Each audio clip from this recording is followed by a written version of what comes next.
إن الحمد لله نحمده ونستعينه ونستغفره ونعوذ بالله من شرور أنفسنا ومن سيئات أعمالنا من يهده الله فلا مضل له ومن يضلله فلا هادي له أشهد أن لا إله إلا الله وحده لا شريك له وأشهد أن محمدا عبده ورسوله أما بعد. Hadirin mukminin, tuan-tuan muslimin muslimat yang dirahmati oleh Allah Azza wa Jal, malam ini kita akan menyambung semula pengajian dan bacaan kitab kita daripada karangan Al-Imam Al-Hafidh Ibnul Qayyim rahimahullah. Pada muka surat 99 pada bab yang kedua. Muka surat 99 pada bab yang kedua, iaitu di bawah tajuk kesan buruk maksiat dan dosa. Jadi pada bab yang kedua ini, Al-Imam Muallif rahimahullah, pengarang kitab kita, Al-Muallif rahimahullah, dia menyenaraikan lebih kurang 51. Kita akan lalui satu demi satu. Dalam kitab ini ada lebih kurang 51 kesan akibat daripada perbuatan dosa yang kita buat, yang disenaraikan oleh Ibnul Qayyim ni ada 51. Malam ni mungkin sempat satu ataupun dua. Dalam minggu-minggu ni kita akan pergi satu demi satu lah, sehingga kepada kesan yang ke-51. Maksudnya apa? Di antara penyakit yang sangat berat adalah berpunca daripada maksiat dan dosa yang kita buat.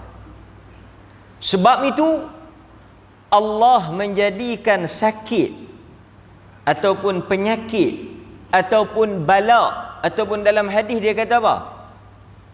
Sehingga kepada seringan-ringan ujian, iaitu duri menusuk kaki, luka kena duri, tidaklah ujian itu melainkan dia akan menjadi kafarah.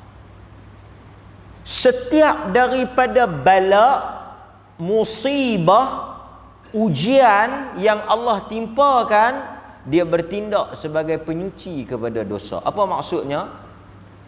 Keadaan yang berlaku dalam hidup kita, tuan-tuan, adalah kesan daripada tangan-tangan kita sendiri.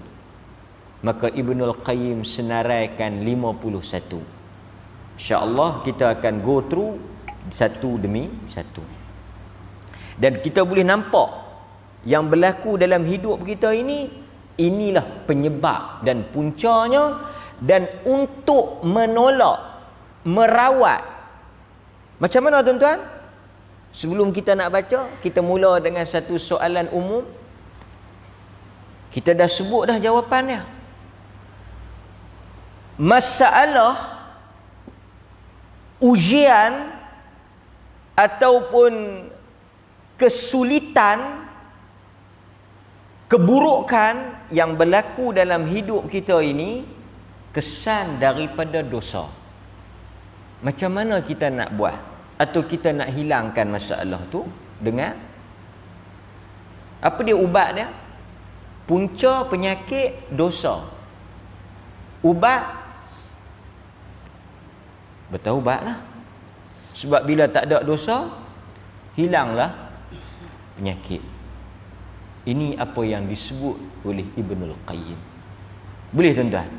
Maksudnya sebab itu, orang yang sempit rezekinya, orang yang tak dikurniakan anak, orang yang dilanda kemarau sebab dosa.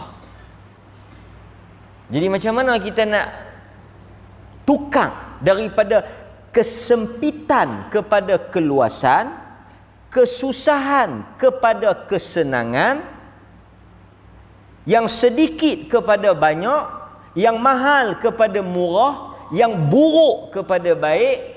Al-Quran menyatakan hal itu. Orang bertanya kepada imam besar daripada kalangan tabi'in, Al-Imam Hasan Al-Basri. Al-Imam Hasan Al-Basri, dia imam daripada kalangan tabi'in, dia imam besar. Orang tanya dia, tanam hujan tak turun, kemarau, mati habis pokok, kahwin lama, anak tak dapat, meniaga tak laku, rezeki jadi sempit, urusan jadi payah. Ramai lah orang mari tanya ni, orang yang pelbagai, orang yang berbeza, bukan orang yang sama. Jawapannya standard, sama, istighfar, minta ampun. Sehingga orang ramai jadi pelik, tertanya, sebab apa? Orang yang tanya soalan itu pun istighfar, orang yang cerita masalah ni pun istighfar. Dia kata Tuhan yang sebut benda itu. Fakultu astaghfiru rabbakum innahu kana ghaffara yursilis samaa alaikum midrara wa yumdidukum bi amwal wa banin wa yaj'al lakum jannatin wa yaj'al lakum anhara. Dan ingatlah ketika mana Nuh alaihi salam berkata kepada kaumnya, mohonlah atau istighfarlah kepada Allah, sesungguhnya Dia Tuhan yang Maha Pengampun. Diakibat apa? Disebabkan oleh istighfar kamu itu, yursilis sama, Dia akan menurunkan daripada langit hujan yang sangat lebat. Wa yumdidukum bi amwalin wa banin. Bukan sahaja Dia menurunkan hujan daripada langit, jika kamu istighfar, kamu bertaubat kepada Allah, Dia akan membanyakkan apa dia? Yumdidukum, Dia akan meramaikan, membanyakkan apa? Amwal, harta. Banin, banin apa banin? Banin anak. Istighfar. Sebab itu kalau tuan-tuan tengok pada muka surat 106, pada muka surat 106, tengok apa kata Nabi. Hadis Abdullah ibnu Umar yang diriwayatkan oleh Ibnu Majah. Diriwayatkan oleh Ibnu Majah. Tengok Nabi kata apa? Ya ma'syaral muhajirin, khamsu khisalin wa a'udhu billah an tudrikuhunna ma zaharatil fahishah fi qawmin hatta a'lanu biha illa btulu bittawa'in wal awja' allati lam takun fi aslafihim alladhina madaw ولا نقص قوم مقيال والميزان إلا ابتلوا بالسنين والشدة المؤونة والجور السلطان وما منع قوم زكاة أموالهم إلا منعوا قطر من السماء فلولا بهائم لم يمطروا ولا خفر قوم العهد إلا سلط الله عليهم عدوا من غيرهم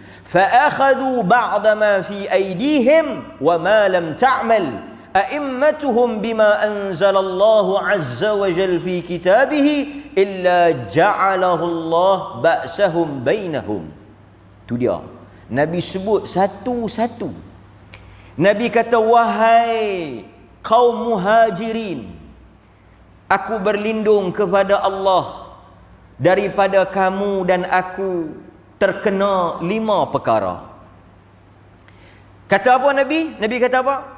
Ada 5 perkara yang aku berlindung kepada Allah supaya aku dan kamu tidak terkena 5 bala ini, 5 musibah ini. Nombor 1 kata Nabi, apabila banyaknya perbuatan zina pada suatu kaum, ma zaharatil fahishah, apabila kamu melihat dalam umat itu, dalam kaum itu, dalam bangsa itu, dalam negara itu, terlalu banyak orang yang berzina, banyak orang buat zina ni, apa yang akan berlaku? Maka Allah Subhanahu wa taala akan menurunkan ta'un dan penyakit yang belum pernah kena pada orang yang sebelum daripada mereka. Nabi kata apabila suatu umat, suatu kaum melakukan zina secara bebas, luas, di sesetengah tempat dia jadi industri seks, legal. Tuhan kata kalau kamu tengok tempat itu tak ada usaha untuk menghalang zina, Allah akan menimpakan kaum itu ta'un dan penyakit berjangkit yang orang tak pernah kenal pada zaman dahulu. Sebab itu tuan-tuan, betul tak betul? Berapa banyak penyakit yang kesan daripada apa dia? Hubungan seks. Tuan-tuan biasa dengar? Tuan-tuan tak biasa dengar? Pasal tuan-tuan duduk rumah masjid, rumah masjid. Mana nak biasa jumpa? Gonorrhea. Sebab tu kalau saya sebut salah pun tuan-tuan tak tahu. Kalau tuan-tuan tahu, sama ada doktor ataupun gonorrhea, ada gonorrhea. Apa tu sipilis? Ini semua penyakit berkait dengan kemaluan. Sebab apa? Mari dari mana-mana. Masalah yang kita takut ni tuan-tuan, pasal apa? Balak ni yang kita nak sebut one by one ni, balak ni kalau dia turun pi kat puak tu saja ataupun tempat hak depa buat tu saja, kita tak kacau biar pi kat depa. Tapi Quran ingatkan kita. Quran ingatkan kita tuan-tuan, wattaqu fitnatan la tusibanna alladhina zalamu minkum khassah. Quran sebut, hendaklah kamu takut kepada bala yang apabila Allah turunkan musibah itu, dia tidaklah hanya kena kepada kaum yang zalim itu sahaja, tetapi dia akan kena pada semua sekali. Sebab itu Islam, kita tak ada konsep tak boleh jaga tepi kain orang, hak asasi manusia, privacy, urusan peribadi. No. Dia berkata yang kami nak buat ni pun, mereka cakap bahasa mereka pun sakan juga lah. Kan? Yang hampa nak bersabuk pasal apa? Yang hampa duk kalut pasal apa? Hak kami, saluran kami, jalan kami, pilihan kami. Kalau Tuhan turun balak kena atas batang kepala hampa saja, tak apalah. Masalah dia kena semua. Ta'un ni, penyakit berjangkit ni, tuan-tuan tengok dulu kita ada H1N1. Lepas tu kita ada apa? Sel semua burung. Lepas tu kita ada budak-budak HFMD apa semua tu. Dia pergi kot mana? Dia pergi cari, oh dia ni tak kena, dia ni orang masjid. Orang masjid ni dia ada imunisasi, vaksinisasi. Dia tiba cerah. Kan? Ini salah satu penyebab dia. Itu nombor 1. Nombor 2. Tidaklah tadi dosa zina. Dosa zina kesan dia apa? Kesan dia penyakit berjangkit. Wabak, ta'un. Ta'un ni penyakit berjangkit lah. Itu satu. Yang kedua, tidaklah suatu kaum, dia kata apa di sini? Wala naqasa qaumun, tidaklah mana-mana kaum ataupun umat sesuatu tempat itu mereka menipu dalam soal timbangan dan juga soal sukatan. Miqyal ni sukatan mizan ni timbangan. Mengecoh dalam berniaga. Mengecoh dalam berniaga, mengecoh dalam urusan ni, melainkan Allah Subhanahu wa taala akan turun apa? Orang yang umat, bangsa yang menipu, mengecoh dalam timbangan ni, maka dia akan dapat apa? Satu, syiddah bisinina wa syiddatil maunah. Mana mereka ini akan ditimpa kemarau kering yang bertahun-tahun. Ini satu. Yang kedua apa dia? Wa jawris sultan. Mereka akan mendapat pemerintah yang jahat.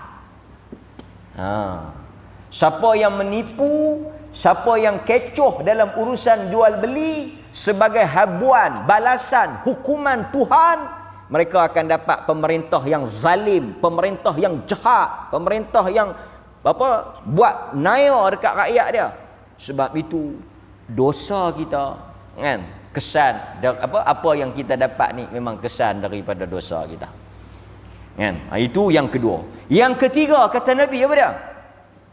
Wa ma mana'a qaum zakata amwalihim.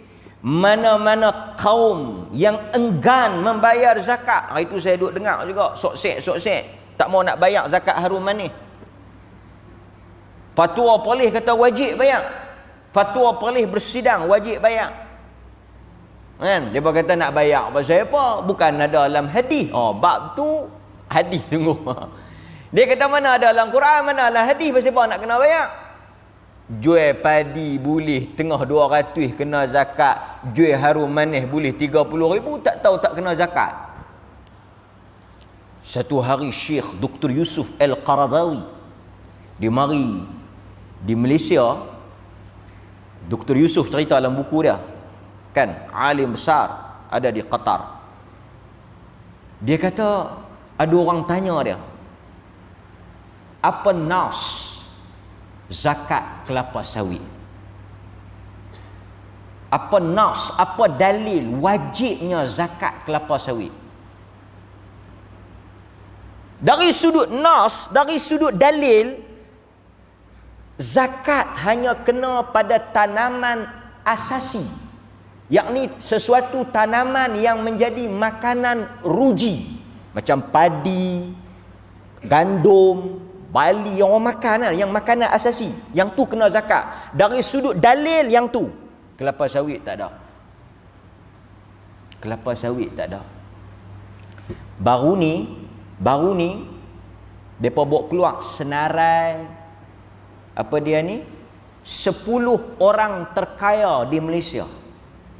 Nombor 1 Robert Koch, kan, bukan Robert Koch, baca bagi betul. Robert Koch, kan, dia yang terkaya. Tak apa, itu rezeki dia, tak payah bertikai lah, kan. Kita nak tengok sektor apa yang dia masuk tu. 3-4 orang yang tersenarai terkaya di Malaysia ni, antara sektor utama yang menjadi main kepada bisnes mereka, kelapa sawit. Pok ni kalau mereka masuk Islam lega banyak. Pasal tak kena zakat. Tapi kalau mereka tanam padi, kita ambil zakat. Tapi kalau mereka tanam kelapa sawit beratus bilion pun kita tak ambil zakat. Pasal apa? Dalil tak ada.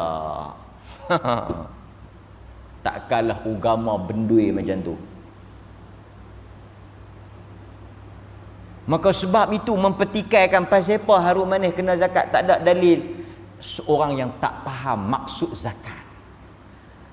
Zakat diambil daripada harta yang bertambah. Dan tuan-tuan boleh jadi yang tanam padi ni masuk dalam kategori bukan pembayar zakat, penerima zakat. Maka sebab itu tuan-tuan, Nabi kata apa?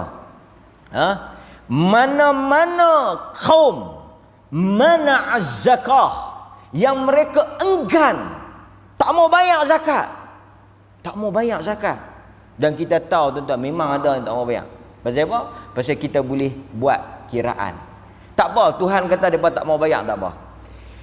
Akibat daripada mereka tak mau bayar zakat itu, Allah kata illa muni'ul qadr, kami tahan hujan daripada turun.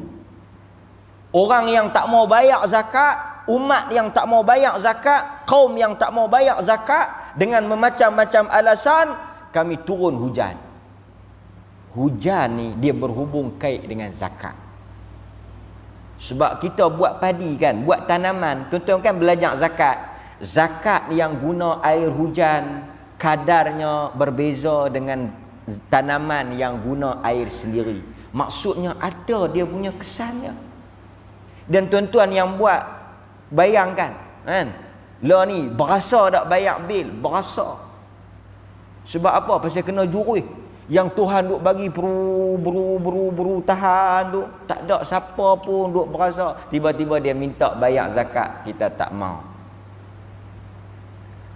Dia bagi hujan, dia minta zakat, kita tak mau. Pasal apa? Kita duk berasa, pasal apa kita nak bayar? Masa kita duk susah, depa ni mai tolong ke? Dia tak tahu Tuhan tolong dia. Dan tuan-tuan, orang yang jaga padi, orang yang buat tanaman macam tuan-tuan tanam apa ni, tuan-tuan pergi perhati ke, buah tu sendiri kita pergi tahu, kita tanam, bukan kita jaga, Tuhan jaga. Dia tumbuh dengan pemeliharaan Tuhan. Sebab itu setengah pokok kita nampak tak mungkin dia hasil macam tu, tak tahu Tuhan bagi. Pasal apa? Pasal dia bayar zakat. Kalaulah tak kena zakat sekalipun, sedekah lah. Ini berkira halusi betul, tolak sampai kupang-kupang pun tolak. Dia kata alhamdulillah ustaz, tahun ni tak kena awak, ada lebih kurang 18 ringgit ke 19 ringgit tak cukup. Oh, 18 ringgit 19 ringgit kat 2 kilo juga tak cukup tu. Tak kena alhamdulillah. Ingat tahun depan kalau ni alhamdulillah tak kena. Ada orang alhamdulillah tak kena. Astaga. Mungkin alhamdulillah ala kulli hal lah kot. Alhamdulillah yang buruk tu kan. Dan Allah kata apa?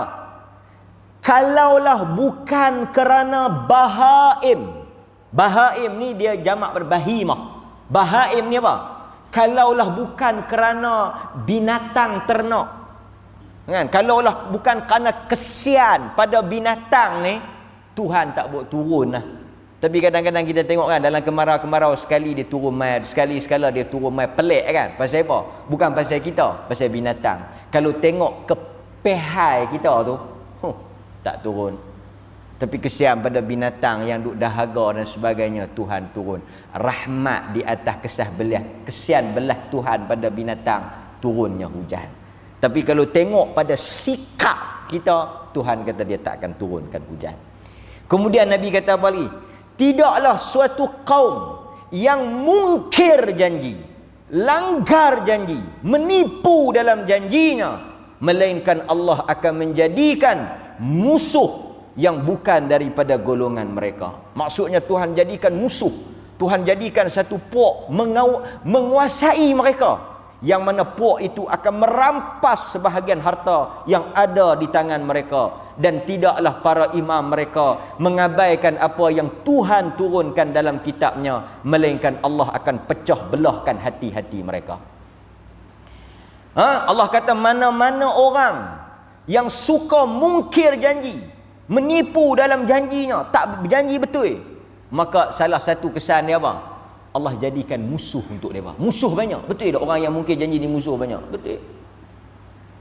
Dan musuh itu Tuhan menangkan ke atas dia, sehingga dia boleh ambil harta kita.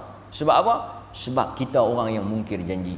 Dan yang terakhir kata Nabi, mana-mana pemimpin yang tidak berpandukan kepada Al-Quran, Allah akan menjadikan umatnya berpecah belah dan saling bermusuhan.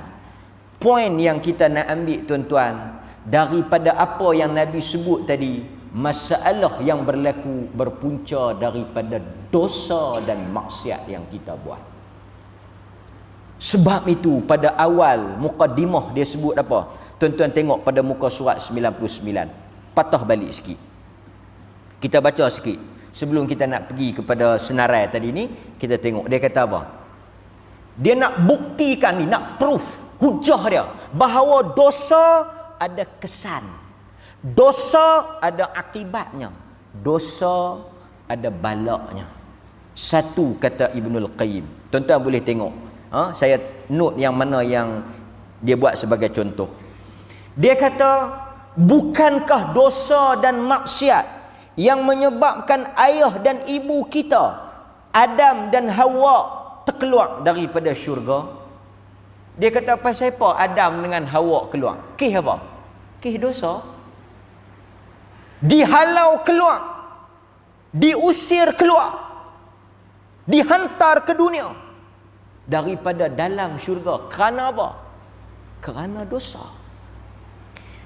Kemudian iblis daripada makhluk yang mendapat nikmat, yang dekat dengan Allah, yang ada di dalam syurga, yang diangkat kedudukannya menjadi makhluk yang paling dilaknat, jauh daripada Allah, menjadi makhluk yang kufur, yang hina, diazab juga kerana apa?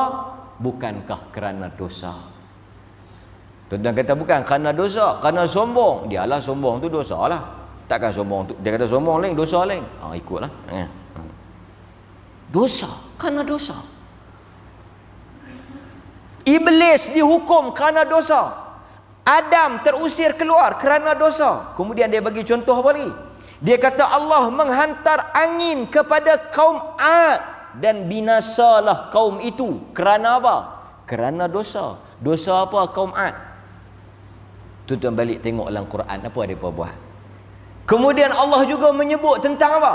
Bukankah dosa yang menyebabkan penduduk bumi ini tenggelam hingga air menutup puncak-puncak gunung? Dia rujuk pada siapa ni? Umat Nabi Nuh alaihi salam. Tengok tuan-tuan, umat Nabi Nuh tenggelam dunia ni disebabkan oleh apa? Dosa. Dan yang paling penting kita nak kena tengok, bila banjir tu mai, habis semua tempat kena.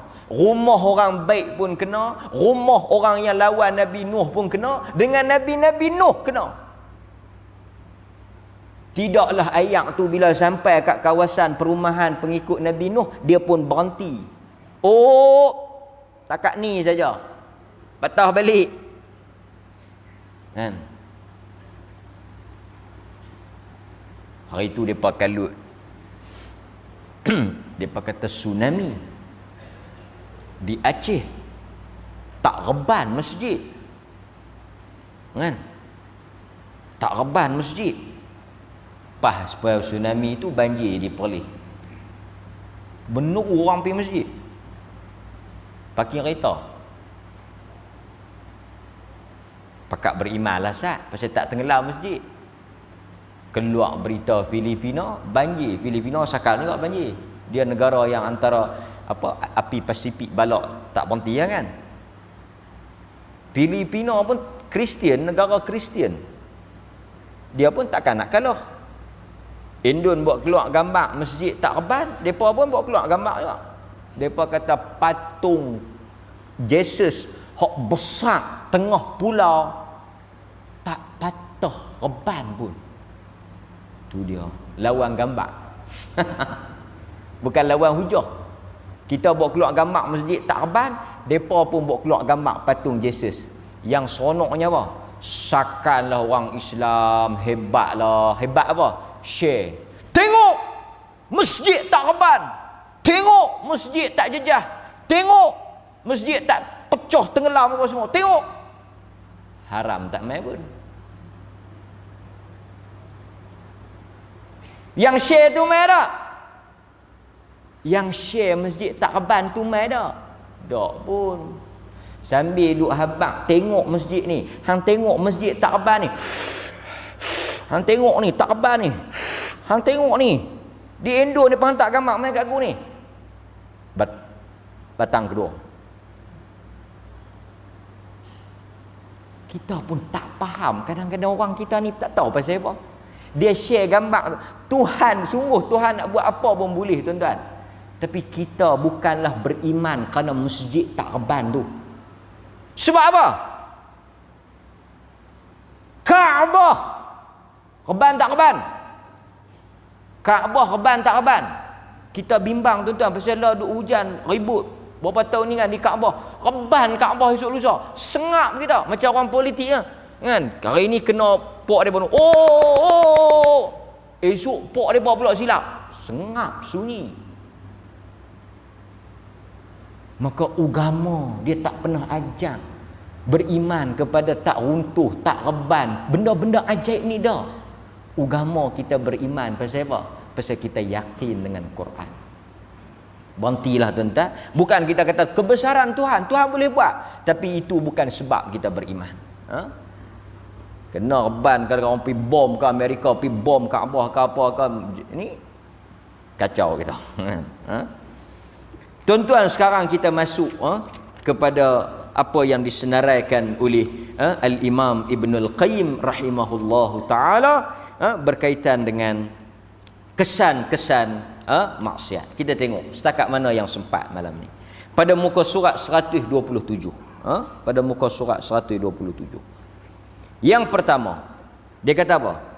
Maksiat memiliki berbagai kesan buruk, tercela serta membahayakan hati dan badan.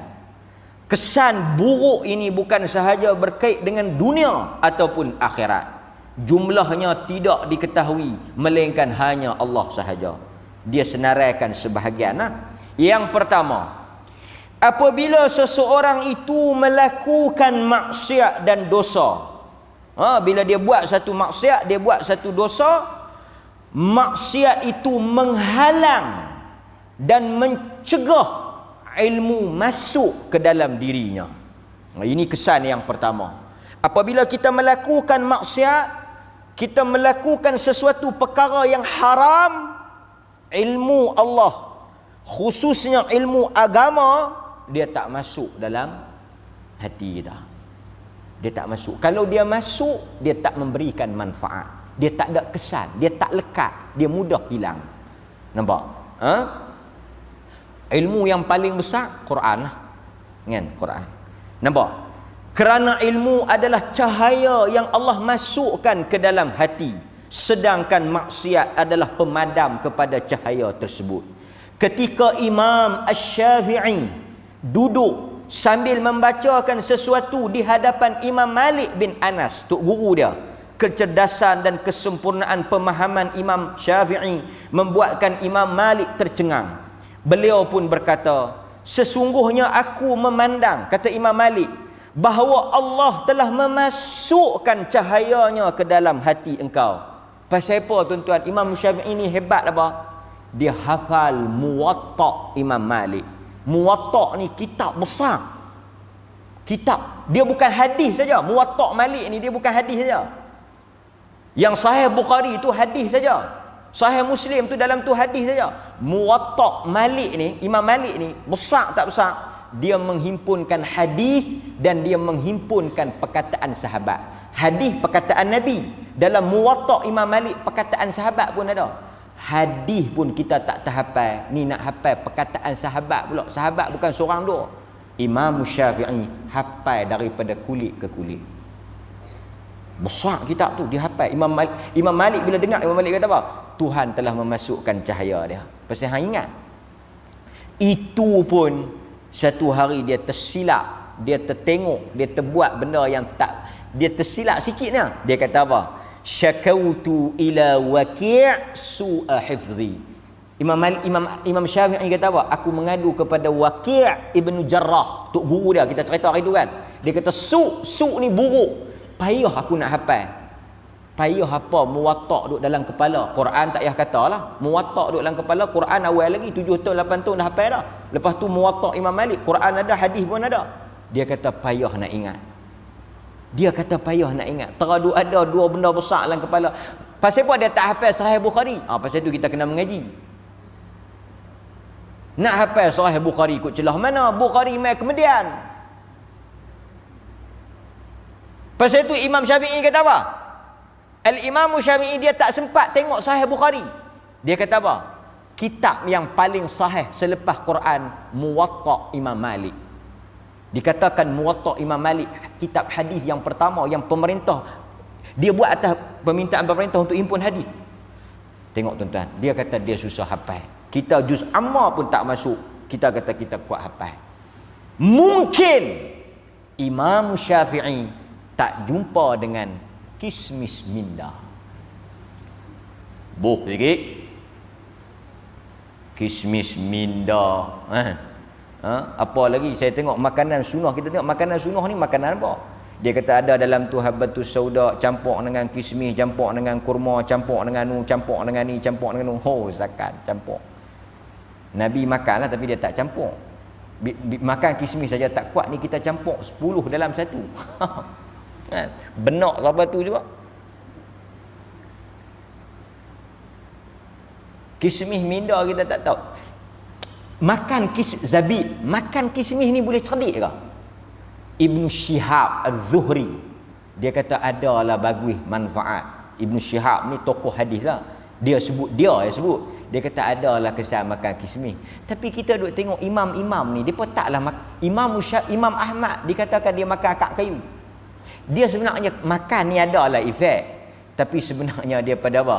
Al-Imam Syafi'i kata dia tak akan boleh ilmu melainkan tuluz zaman, mengaji lama, dekat dengan guru, kena susah. Kan? Tiba-tiba kita duk tersandak tengok kartun, tengok cerita pepok kismis. Duk kira nak apa hadis. Kan? Tak boleh.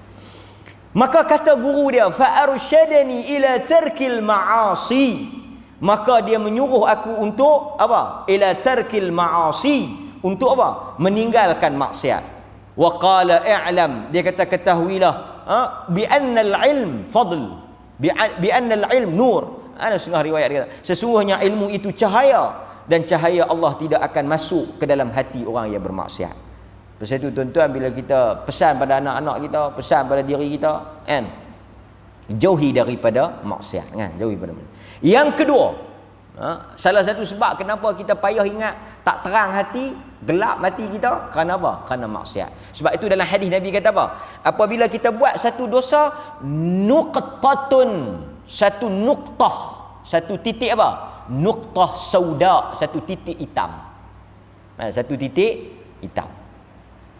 Faham tak? Satu titik hitam. Maknanya kalau kita buat banyak, dia jadi apa? Dia jadi legam, hitam, pekat. Bukanlah nak menunjukkan apa? Menunjukkan tak ada ruang untuk cahaya masuk. Nampak? Disebutkan dalam musnad. Pasal itu orang yang lah ni banyak penyakit, doktor duk cerita, penyakit nyanyuk, Alzheimer. Tuan-tuan tak mau kena penyakit Alzheimer ni, penyakit nyanyuk ni. Tuan-tuan buat dua perkara. Satu, tuan-tuan mengaji sampai mati. Yang kedua, tuan-tuan main kelas agama. Kelas-kelas mengaji ni tuan-tuan pergi. Yang kedua, tuan-tuan baca Quran. InsyaAllah tak menyanyuk. Dua-dua tu saya tak jual lah. Okey. Nak habaq apa? Pasal apa tak nyanyuk ni? Pasal Quran ni, orang yang baca Quran, dia guna otak dia tau. Dia tengok kan, Quran ni orang yang baca ni bukan baca mata je, otak pun kena berjalan. Dia kena tengok baris, dia kena tengok bunyi. Dan bila dia tengok tang ni, dia baca depan. Orang baca Quran ni, dia baca tang ni, tapi mata dia duduk depan. Kalau dia baca tang tu, mata dia duduk tang tu, dia jam. Maknanya dia duduk. Pasal tu orang yang main dengan Quran ni, otak dia akan macam dia karat tu, dia grease. Satu lagi orang mengaji. Tuan-tuan yang mengaji ni, duduk peroh otak ni nak bagi faham apa ustaz kata ni, apa ustaz kata ni, apa ustaz kata tu, yang letih sampai terlenung, duduk peroh, duduk nak bagi faham ni, apa dia ni kan. Macam kita kan, apa dia ni nak faham, maknanya guna. Tapi kalau kita duduk relax kan, sebab tu orang yang bila dia pencin, dia cepat lekat penyakit lupa ni. Masa dia duduk kerja, dia duduk guna otak dia kan, lepas tu dia rehat. Ini kereta pun kalau kita tak guna, enjin pun kita guna, dia rosak. Ngajilah tuan-tuan, insya-Allah ada kesan ya. Yang kedua kata Imam Ibnul Qayyim, maksiat menghalang datangnya rezeki. Dia kata kawan tu buat maksiat rezeki banyak senang ya kita nak jawab. Tuan-tuan, Ibnul Qayyim kata rezeki akan sempit, akan terhalang kalau kita buat maksiat. Tapi kita tengok ada orang buat maksiat, rezeki dia murah. Kita tengok, cuba pergi bersembang dengan dia tengok. Aku tengok hang tak semayang, kedekut semacam ya, tapi tak berhenti buat kerja. Dia kata hang duk nampak aku tak berhenti buat kerja, duit kan lekat pun.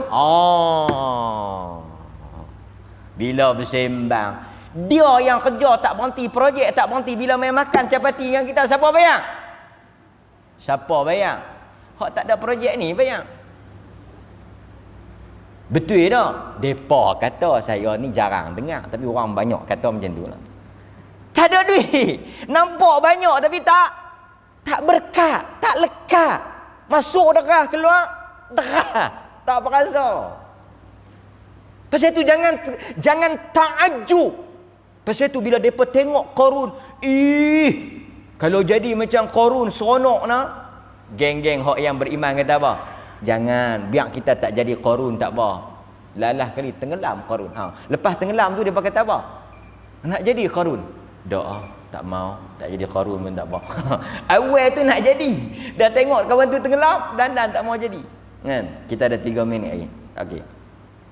Nampak? Yang kedua, kalau kita tengok satu orang tu buat maksiat tapi rezeki dia murah, istidraj. Iaitu Tuhan saja bagi untuk apa?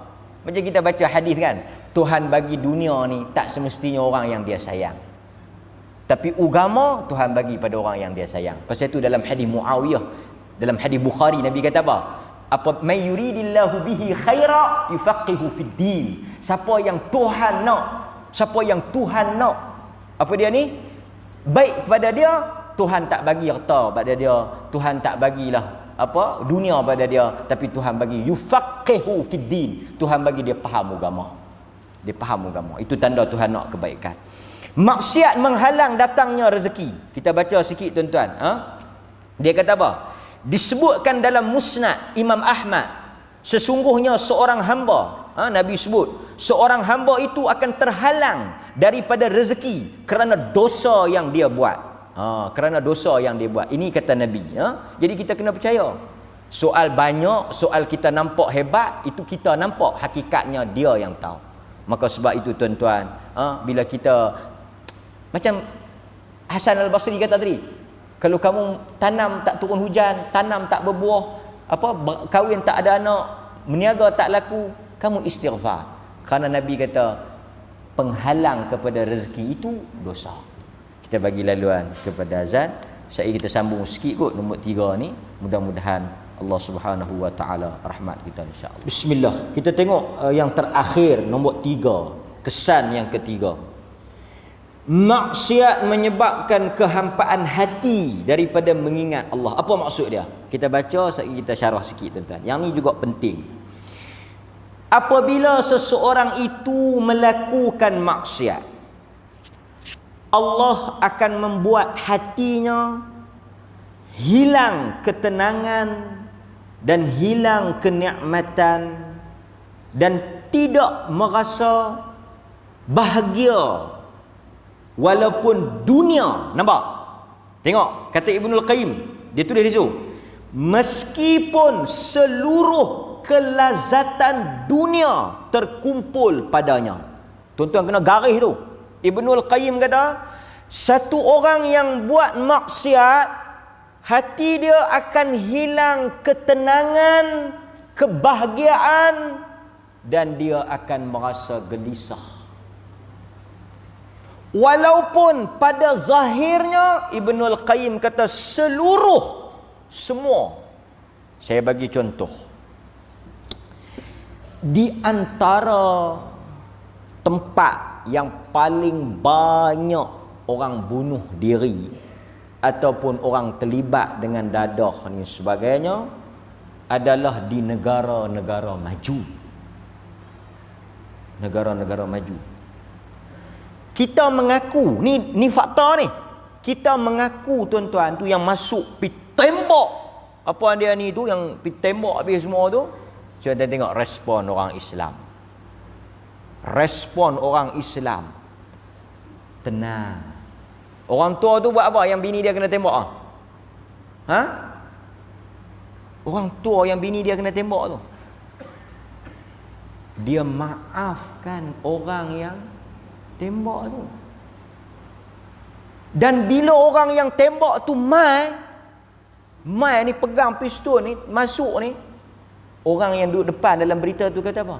Dia kata, welcome my brother. Dia kata, welcome my brother. Tenang. Tenang orang Islam. Tembak.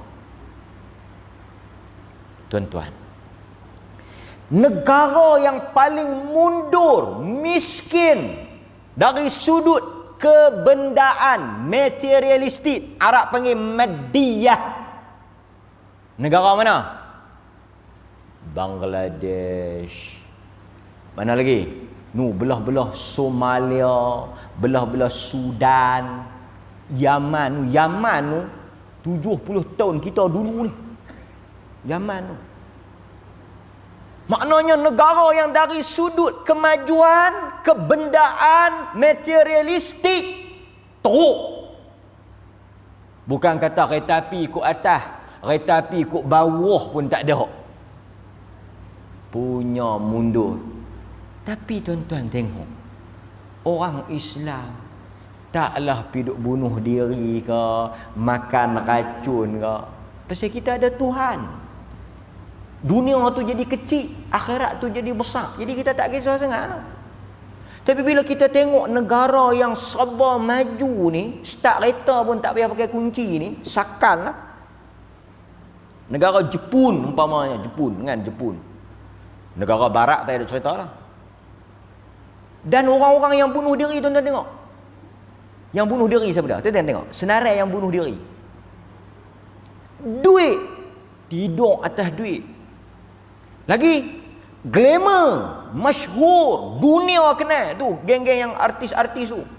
Duit banyak, glamour, orang kenal, masyhur, popular, apa lagi hang nak? Madonna mati bah, kenal Madonna yang duk menyanyi perempuan tu. Oh, warak payah sembang dengan orang warak, tak kenal. Kan? Madonna. Mike Tyson tu duk tumbuk orang tu. Tumbuk gigit telinga tu, dia gigit telinga apa tu, Holyfield tu. Last sekali masuk Islam, tertib hidup. Dia kata apa dalam temu bual dia? Aku bertemu dengan ketenangan. Sebelum dia masuk Islam, oi tuan-tuan, main tinju. Bukan apa jenis Muay Thai, tinju dunia. Bilion punya duit. Dia kata dia tak tenang. Tapi bila dia masuk Islam, dia jumpa ketenangan.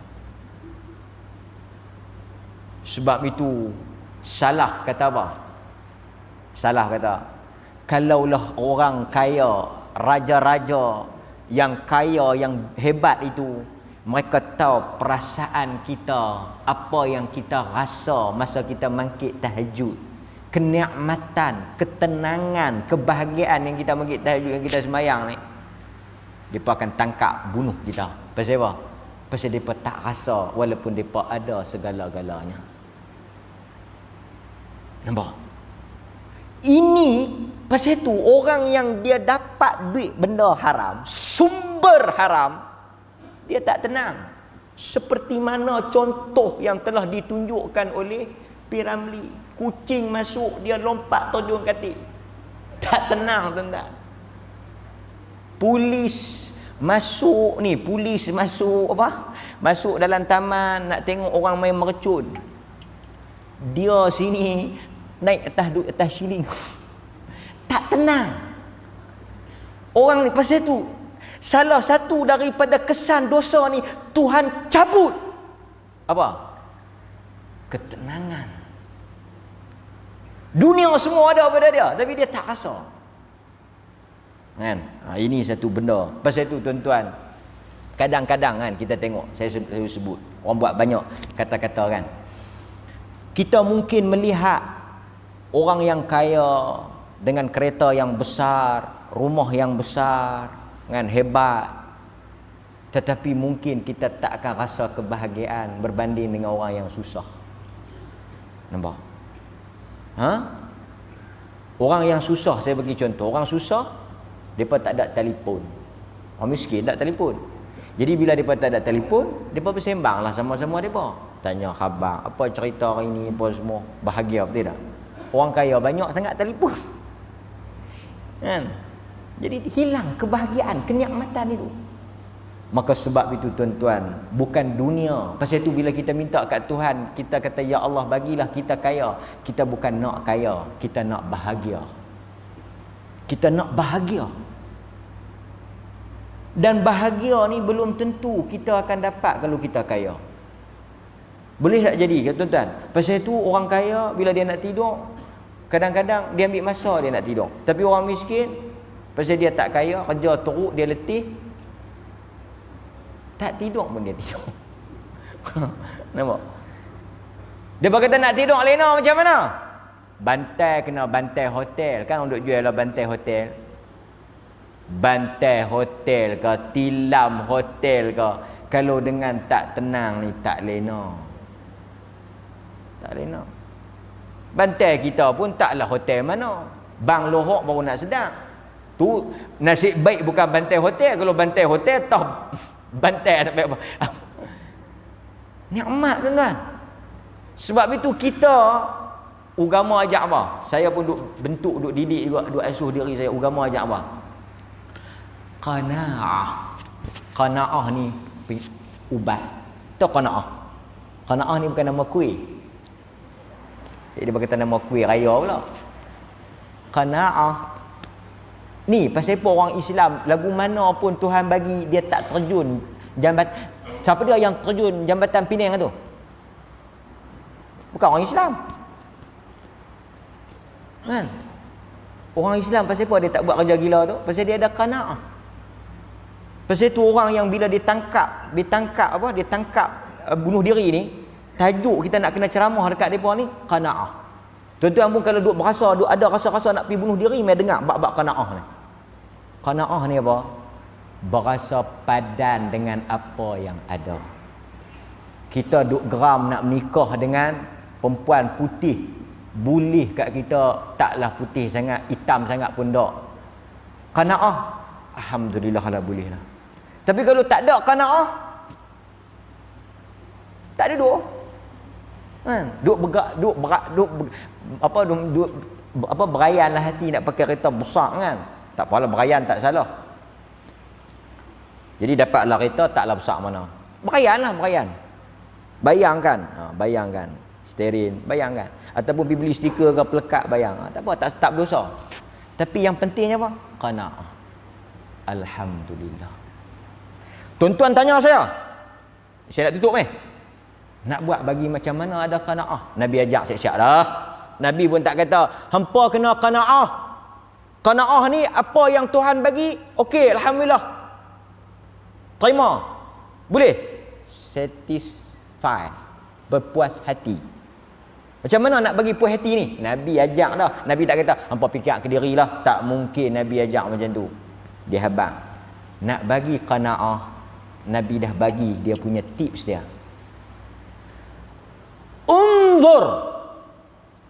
Nabi sebut kat Muaz, nak timbulkan qanaah dalam hati kita. Sebab bila ada qanaah tuan-tuan, tak ada dengki. Dia dah alhamdulillah ustaz. Dia dapat rezeki, alhamdulillah. Sonok, kita tumpang sonok, bukan kita dapat, pasal kita qanaah. Unzur. Ni tuan-tuan kena amal ni. Unzur huwa man asfala minkum. Nak bagi ada qanaah. Kadang-kadang dia berkata ni, apa view 300 ni, no view 2000, no tengok no, tak ada orang tengok pun. Okey lah 400 300 kan. Faham tak? Kira dia kata apa nu, tengok kawan nu ceramah ketat masjid. Selagi kita mai tuan-tuan, kita ada orang dengar. Jangan kita mai-mai Tok Bilal kata, ustaz kita tambah tiang sikitlah bagi nampak ramai. Kita bersyukur ada orang main nak dengar. Dia kata, ustaz orang tak mau dengar dah. Alhamdulillah kita main ada lagi. Ramai lah boleh kan. Tak payah duk banding orang. Kita qanaah. Qanaah. Orang yang ada bini dia kata apa hang bini satu. Alhamdulillah daripada orang tak ada bini langsung. Betul tak? Unzur man huwa asfala minkum. Untuk menimbulkan qanaah, apa dia? Tengok orang yang kurang daripada kita. Qanaah tak? Tuan-tuan naik kereta kecil kan, buruk, jangan beralih belah kereta besar, beralih belah motor. Yang sampai bini kena pegang tu besi belakang tukuh.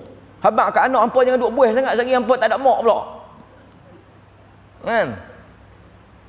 Kita bila tengok lagu tu tuan-tuan, kita pegang steering, alhamdulillah. Qanaah macam tu, kena tengok macam tu, kena buat macam tu. Jangan tengok yang atas, tengok yang bawah, baru dia mari qanaah. Saya pun duk ajak macam tu. Bila kita tengok orang, kita ni tak kat mana? Alhamdulillah.